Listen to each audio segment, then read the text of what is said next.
오늘은 성전에 있든지 집에 있든지 이 제목을 가지고 여러분과 같이 말씀을 나누고자 합니다.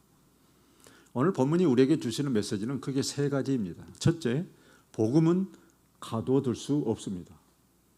복음은 살아계신 하나님의 말씀이고 듣기만 하면 사람을 변화시키는 그런 생명력 그 자체인데 어느 누가 그것을 가둬둘 수 있겠습니까?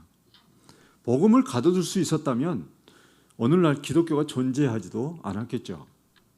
로마의 그 혹독한 핍박 가운데서도 복음은 더 멀리 퍼져나갔고 마침내 로마를 집어삼키고 기독교가 국교가 되기에 이르렀습니다. 종교가 불법인 중국에서도 심지어 북한에서도 이 복음은 삼자교회, 지하교회를 통해서 퍼져나가고 있고 또한 존재하고 있습니다.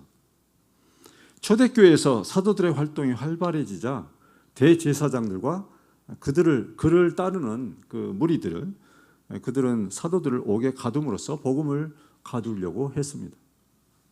그러나 본문에서 일어난 사건을 보십시오. 무슨 일이 벌어졌습니까? 천사가 밤에 찾아와서 사도들을 그 감옥에서 끄집어냈습니다. 간수들이 철저하게 지키고 있던 감옥에서였습니다. 사도들이 천사들에게 끌려나갈 때 간수들은 그 사실을 전혀 눈치채지 못했습니다. 그들이 알게 된 것은 그 대제사장이 사도들을 끌고 나오라 이렇게 했을 때 그때서야 허둥지둥 보니까 사도들이 없었던 것입니다. 어떻게 이런 일이 가능했을까요? 하나님이 그 간수들의 눈과 귀를 가리웠기 때문에 가능했던 것입니다. 그들은 눈뜬 장님과 같았습니다. 사도들이 뻔히 그 감옥을 빠져나가고 있을 때 그들은 전혀 그것을 알지 못했습니다. 우리는 이 일을 다 이해하지 못합니다. 또한 이해할 수도 없습니다.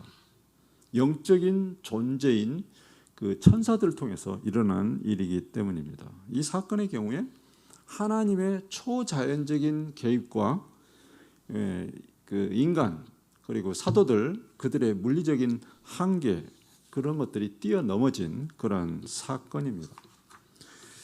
하나님 안에서는 얼마든지 가능한 일입니다. 다만 우리가 이해하지 못할 뿐입니다. 사랑하는 성도 여러분, 이러한 일은 우리의 호기심을 자극하려고 일어난 일이 아닙니다. 그렇다면 무엇을 위해서였습니까?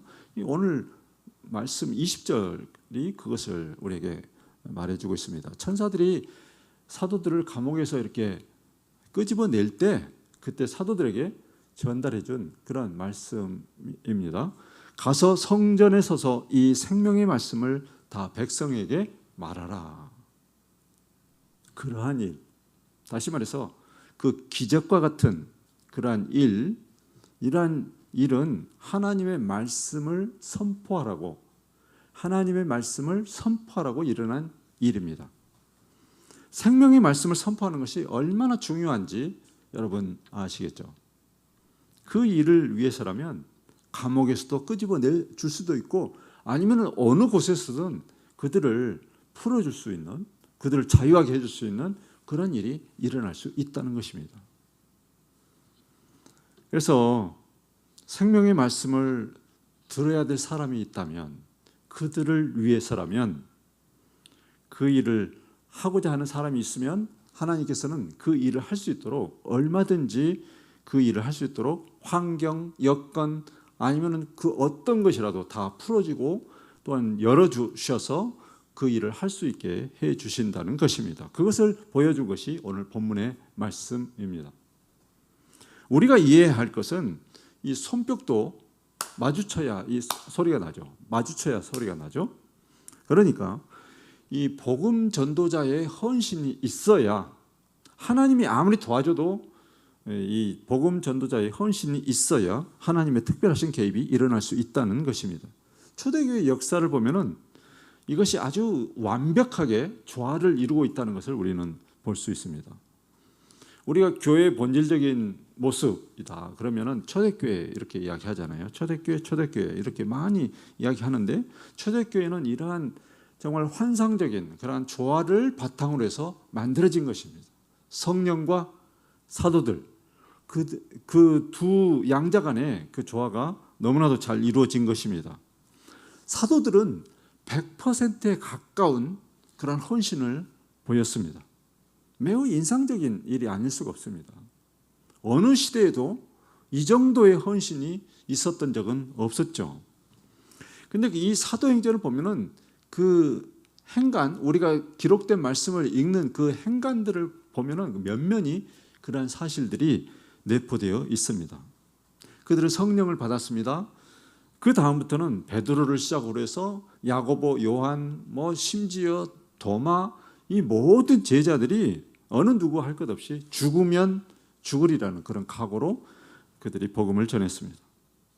그러니까 성령을 받기 전과 성령을 받은 후에 그들의 모습은 너무 달랐어요. 우리말에 그 천양지차라는 말이 있잖아요. 하늘과 땅 차이다. 이런 그 말이 바로 여기에 적용되는 그런 말씀이라고 할 수 있겠습니다. 사도들의 모습이 그랬습니다. 그들은 더 이상 겁쟁이들이 아니었어요. 그들은 불 속이라도 뛰어 들어갈 그런 각오, 그런 용기가 있었습니다. 그러니까 그들에게 대제사장과 그를 따르는 그러한 무리들은 전혀 두려움의 대상이 아니었습니다. 그들이 두려워한 것은 오직 하나님뿐이었습니다. 다만 우리가 잊지 말아야 할 것은 그런 태도가 그들의 의지만으로 그렇게 만들어진 것은 아니었다는 것입니다. 뜨거운 성령의 역사가 먼저 있었어요. 그게 선행됐기 때문에 그 다음에 사도들이 그 성령의 역사에 반응해서 그 자신들의 몸을 그 일에 바친 것입니다. 던진 거예요. 그것이 헌신이라는 의미잖아요. 이것을 좀 더 자세히 말씀드리자면 그들은 더 이상 자아가 중심인 그런 사람들이 아니었어요. 그들의 중심은 뭐였습니까? 그리스도. 그들의 가슴에는 그리스도가 계셨고 그리스도께서 어떻게 생각하시는지 그리스도께서 어떻게 말씀하시는지 그것에 따라서 자신들의 행동과 생각을 정했던 것입니다. 그러니까 모든 주도권을 성령께 맡긴 거예요. 생각, 행동, 습관 이 모든 것이 다 그리스도가 중심이 되고 성령이 이끄시는 대로 그들이 살았던 것입니다. 따라서 그들의 삶을 그리스도가 주도적으로 이끌어 갔던 것입니다. 그래서 우리가 잘 생각해 보세요. 그러면은 그들의 모습은 어떤 모습이었냐? 그들의 모습은 그리스도와 같은 그런 모습이었어요. 왜냐하면 그리스도가 그들 중심에 계셨기 때문에 그리스도와 같은 일을 그들은 하고 있었던 것입니다. 내 안에 그리스도께서 사신다는 것은 그런 의미입니다. 우리가 수영을 할 때 물 위에 뜨는 거 어떻게 뜹니까? 물에 내 몸을 맡겨야 내 몸이 뜨는 것입니다. 그게 바로 부력이라고 하는데 그럴 때 어떤 생각지도 않은 그런 일이 벌어지는 거죠. 그러니까 이 물에 어떻게 이 무게가 뜹니까? 그렇지만 맡길 때 그런 일이 벌어지는 것입니다. 게다가 그들이 하고자 하는 일이 무엇이었습니까? 그들은 생명의 말씀을 전하려고 했어요. 생명의 말씀, 하나님의 말씀. 그러니까 누가 막을 수 있겠습니까? 아무도 막을 수 없었습니다. 이 기막힌 조합을 여러분께서 잘 연구해 보시기 바랍니다. 사도들은 그들의 헌신은 자연스럽게 어떻게 연결이 되냐면은 그들의 삶은 그의 나라와 그의 의를 먼저 구하는 그런 삶이 되었습니다. 자신들의 어떤 개별적인 욕심을 다 내려놨어요. 그 다음에 무슨 일이 벌어집니까? 먼저 그의 나라와 그의 의를 구하면 무슨 일이 벌어집니까? 이 모든 것을 그리하면 이 모든 것을 너희에게 더하시리라. 이 말씀이 이루어지는 것입니다. 놀라운 일들이 일어났습니다. 이전에는 상상도 하지 못했던 그런 일, 내 수준이 아닌 하나님 수준의 일들이 그렇게 벌어졌던 것입니다. 당연한 것입니다. 내 안에 그리스도께서 사시니까. 그리스도께서 하실 수 있는 일이 일어난 것은 당연한 것입니다. 그래서 좀 차원이 다른 그런 삶을 살기 원하신다면 여러분께서 먼저 그의 나라와 그의 의를 구하는 것, 그리고 그것이 바로 복음을 전하는 일, 생명의 말씀을 전하는 일, 그런 삶을 여러분께서 한번 살아보시기를 바랍니다. 일상을 벗어나서 새로운 차원의 그런 삶으로 여러분께서 나아가실 수 있을 것입니다. 날마다 하나님이 행하시는 신비로운 일들, 이전에는 경험해 보지 못한 그런 일들을 여러분께서 경험하게 될 것입니다. 사람으로서는 할 수 없는 일, 그런 일들이 일어나는 그 신비로운 그런 일들을 여러분께서 경험하시게 됩니다. 어떻게 사람이 변할 수 있습니까? 사람은 잘 변하지 않아요. 그러니까 사람들은 그냥 흔히 말하잖아요. 사람 절대 변하지 않아. 그렇지만 복음 안에서는 사람도 변하는 것입니다. 그것을 보게 되면 정말 복음은 신비로운 것이다. 그런 것을 느끼게 되는 것입니다. 우리가 전도 현장에서는 이 기독교에 대해서, 교회에 대해서 부정적인 시각을 가진 그런 생각을 가진 사람들을 어렵지 않게 만날 수가 있습니다. 지난 금요일에 제가 만난 분도 그랬습니다. 그들의 말이 틀린 것도 아니에요. 그동안의 교회, 그리고 교회를 다니는 사람들, 성도들, 우리가 잘못한 것들에 대해서 그들은 보고 있었던 것입니다.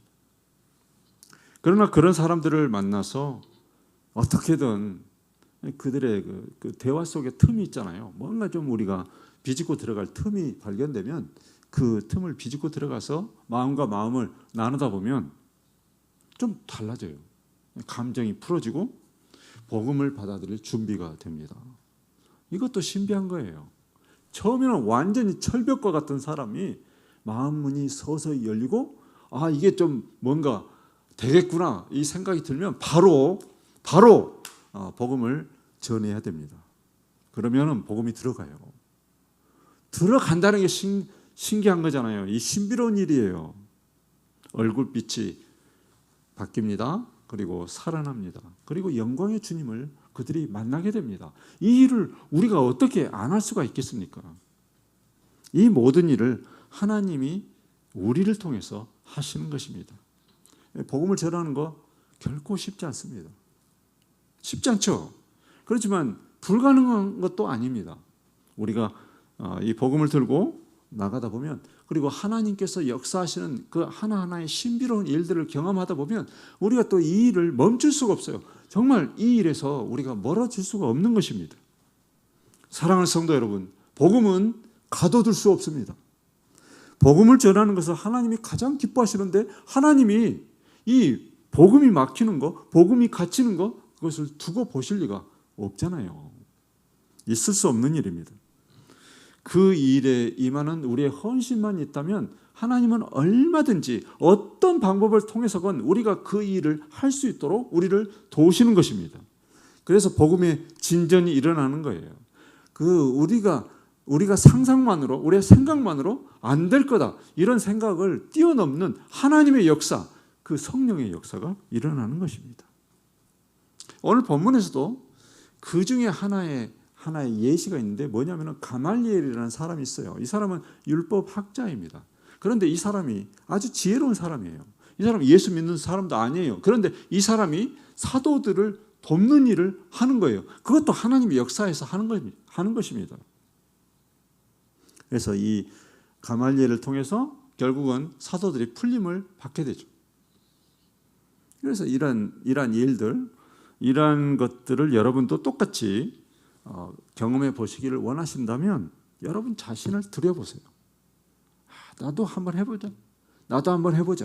뭐 할 수 있다. 이렇게 해서 하다 보면은 그런 일도 경험하게 될 것입니다. 이 천사들이 감옥에서 사도들을 풀어준 그런 일들, 그런 일들이 또한 그런 일들이 꼭 거기에만 국한되지 않고 다른 일도 우리가 경험할 수 있는 것입니다. 둘째, 전도는 영적 전쟁입니다. 본문에는 이러한 사실이 잘 드러나 있어요. 처음에는 사도들이 하는 일에 아무런 장애물이 없었습니다. 40년 된 안진뱅이가 일어났잖아요. 일어날 뿐만 아니라 그냥 뛰어다녔어요. 그리고 사도들을 통해서 많은 기사와 표적이 일어났습니다. 심지어 그 사도들이 지나갈 때 그 그림자만 비춰도 병자가 고쳐지는 그런 일들이 벌어졌습니다. 사람들이 어떻게 반응했습니까? 사람들이 막 환호하고 막 사도들이 나타나기만 하면 너무너무 반갑고 그랬죠. 그래서 믿는 사람들은 사도들 가까이에 갈 수만 있다면 막 가까이 가려고 했었죠. 그렇지만 반면에 믿지 않는 사람들은 사도들이 두려워졌어요. 이게 영적인 거예요. 가까이 가는 것조차 두려워지는 그런 일들이 벌어졌습니다. 영적인 이 지각 변동이 지금 일어나고 있는 것을 우리가 볼 수 있어야 합니다. 그런데요, 이대로 쭉 가면 좋겠는데 딱 여기까지만 좋았습니다. 여기까지. 마귀가 이런 꼴을 그냥 가만히 두고 볼 리가 없잖아요. 그래서 개입하기 시작했습니다. 그래서 어떻게든 일이 틀어지게 그들이 이제 공작을 시작한 거죠. 그게 뭡니까? 이 대제사장들과 그리고 사두개인들, 바리새인들 그들이 한 자리에 모인 거예요. 이 일을 논의하기 위해서. 그게 사내들인 공회예요. 그래서 그 사내들인 공회에서 그들은 사도들을 이제 대적하기 시작합니다. 그래서 사도들을 잡아라 이렇게 명령한 거죠. 이런 일이 절대 이상한 일이 아닙니다. 당연히 일어날 일입니다. 일어날 일이 일어난 것입니다. 우리가 이것을 잘 이해해야 돼요. 이걸 잘 이해하면 복음을 전하다가 이상한 일 일어나는 거 그런 것 때문에 뭐 시험에 들고 그런 일은 없게 되는 거죠. 동시에 우리가 봐야 할 것이 있습니다. 사내들인 공회원들의 태도입니다. 전 같으면은 사도들을 아주 하찮게 여기고 아주 무시하고 그렇게 했을 거예요. 마구잡이로 막 사도들을 잡아들여 이렇게 그렇게만 명령했을 겁니다. 그렇지만 지금은 상황이 달라졌어요. 지금은 사람들이 사도들을 보면 막 환호하잖아요. 그러니까 사람이 보는데 적어도 그 보는 데서는 사도들을 함부로 취급하지 못했습니다. 왜요? 만약에 사도들을 함부로 취급하면 밀란이 일어날 수도 있는 그런 상황이었으니까요. 백성의 지도자들, 당시의 백성의 지도자들이 가장 두려워한 것은 밀란이에요. 밀란. 백성들이 난리를 일으키는 거, 시끄러지는 거 이런 거죠. 그들이 두려워한 것은 하나님도 아니에요. 사람도 아니에요. 오직 밀란입니다. 26절을 보겠습니다. 성전 맡은 자가 부하들과 같이 가서 그들을 잡아왔으나 강제로 못하면 백성들이 돌로 칠까 두려워함이더라 이렇게 나란히 시끄러지고 그러면 어떻게 됩니까? 이게 노마의 보고가 돼요. 노마의 보고가 되면은 이 사람들이 통치 능력이 없다고 생각이 돼서 그 사람들을 바꿔버릴 수 있어요. 그러니까 그 자신들의 자리가 위태로워지는 거죠. 그러니까 조용해야 돼요. 나라가 조용해야 돼요. 노마에 보고되는 일이 없어야 돼요. 빌라도도 마찬가지였습니다. 빌라도가 예수님을 십자가에 못 박으라고 이게 내어준 이유가 가장 큰 이유가 뭐냐면 밀란을 두려워해서였다. 성경에 기록되어 있어요. 이런 배경과 더불어서 이 사도들 지금 이 사도들의 모습 얼마나 무게감이 있는지 모릅니다. 왜냐하면 하나님의 생명의 말씀 그리고 그 사람을 살리는 생명력 있는 복음의 말씀 그 말씀을 전하는 사람들이었기 때문에 하나님께서 천사들을 더 붙이셔서 그들을 호위하고 있었어요. 그러니까 공회원들이 사도들을 함부로 대하지 못했습니다. 백성들도 사도들 편이었죠. 그래서 영적으로 사도들이 하나님 마음에 합한 자가 되고 그러다 보니까 하나님께서 그들에게 특별히 관심을 가지시고 특별한 은혜를 베푸시는 이러한 것들 정말 100% 헌신된 100%에 가까운 헌신된 그 사도들을 하나님께서 보호하기 시작하셨어요. 달라진 거예요. 어느 누구도 사도들을 함부로 대하지 않았습니다. 이 영적 기상도가 여러분의 눈에 선명하게 들어와야 됩니다. 이 사도행전을 볼 때 그런 것을 여러분이 볼 수 있어야 합니다. 본문의 행간에 그게 다 이렇게 적혀 있는 거예요. 우리가 그 성경에 나와 있는 글 외에도 그 행간에 들어있는 그런 것들을 잘 읽어낼 수 있어야 합니다. 치열한 영적 전쟁의 증거입니다. 그런 구도가 우리한테 보이는 거예요. 이전과 달라요. 어떤 팽팽한 긴장감이 그 속에 들어 있습니다. 어느 한쪽으로 이렇게 치우치지 않고 팽팽한 긴장감, 어느 한쪽이 압도하지 못하는 그런 긴장감이 그게 바로 정상입니다. 우리가 이 땅에 살고 있는 한 그것이 바로 정상적인 상태예요. 성도들이 그리스도 중심으로 살지 않고 자기 자신이 중심이 되어서 살 때는 마귀에게 밀려서 아주 쪼그라든 그런 모습이 보일 때도 있고, 또 정말 하나님께 헌신할 때 온전히 하나님만 의지하고 살 때 다시 마귀를 밀어내고 이렇게 전진하는 그런 그 여러 가지 그 영적인 전선에 따라서 이게 왔다 갔다 하는, 그러면서 어떤 영적인 긴장감을 조성하고 있는 그 상태가 바로 정상인 상태라는 것입니다. 하나님께서는 새 하늘과 새 땅을 우리에게 허락하실 때까지는 이런 긴장 관계를 허락하고 계시는 것입니다. 그래서 우리는 그러한 긴장 관계 속에서 뭐 꼭 그 상태로 있으라는 게 아니라 그 긴장 관계를 깨뜨리고 앞으로 점점 전진하는 그러한 뭔가 그러한 승전보를 우리가 만들어내야 되는 그런 사람들이에요. 긴장 관계를 뭔가 좀 깨뜨리고 앞으로 나가는, 그게 하나님이 우리에게 기대하시는 것이다. 우리가 하고자 한다면 하나님께서는 아낌없이 지원하셔서 그런 일들이 일어나게 해 주실 것입니다. 셋째, 전도는 전심으로 하는 것입니다. 전심으로 하는 것입니다. 이 땅에서 우리가 감당해야 될 일들 중에 가장 중요한 일이 무엇입니까? 그게 바로 복음을 전하는 일입니다. 그것은 우리 주님의 마지막 부탁이고 우리 주님이 우리에게 남겨두신 가장 중요한 일입니다. 사명이에요. 이것저것 따질 것이 없습니다. 당위성입니다. 당연히 해야 되는 일이다. 가장 중요한 일이다. 그런데요, 이 고무적인 사실은 뭐냐면은 이게 당연히 해야 되는 일인데도 불구하고 우리가 그것을 잘 감당하면은 하나님께서 우리에게 특별한 관심을 가져주신다는 말씀입니다. 특별한 대우도 해주세요. 특별한 은혜도 베풀어 주세요. 감옥에서도 끄집어내 준다니까요. 이건 정말 빈말이 아닙니다. 그걸 경험해 본 사람은 알 수 있는 그런 일입니다. 예를 들어 보겠습니다. 이 개척교회를 섬기는 그런 목회자 그 자녀들에게 하나님께서는 특별한 은혜를 베푸십니다. 물론 헌신된 그 개척교회 목회자를 말합니다. 개척교회 여러분 아십니까? 개척교회는 교회를 부흥시키기가 너무너무 힘든 그런 구조입니다. 목사가 온갖 노력을 기울여야 그냥 그 현상 유지할까 말까. 정말 아주 드문 경우에 그 가운데서도 성장이 조금 일어나는 아주 어려운 그런 목회 여건이 바로 개척교회입니다. 그래서 이 목사들은 그 여건 속에서 정말 복음을 전하기 위해서, 복음을 전해야 교회가 그래도 유지가 되고 또 성장을 할 거 아닙니까? 그러니까 온갖 노력을 기울여서 그러한 일들을 할 수밖에 없어요. 헌신된 개척교회 목회자라면. 그래서 그들은 하나님께 매달릴 수밖에 없고 하나님께 기도할 수밖에 없고, 그러니까 하나님과 더 가까워지고 하나님의 특별한 관심, 특별하신 그러한 은혜, 그리고 특별하신 인도하심, 그런 것들을 경험하면서 사는 것입니다.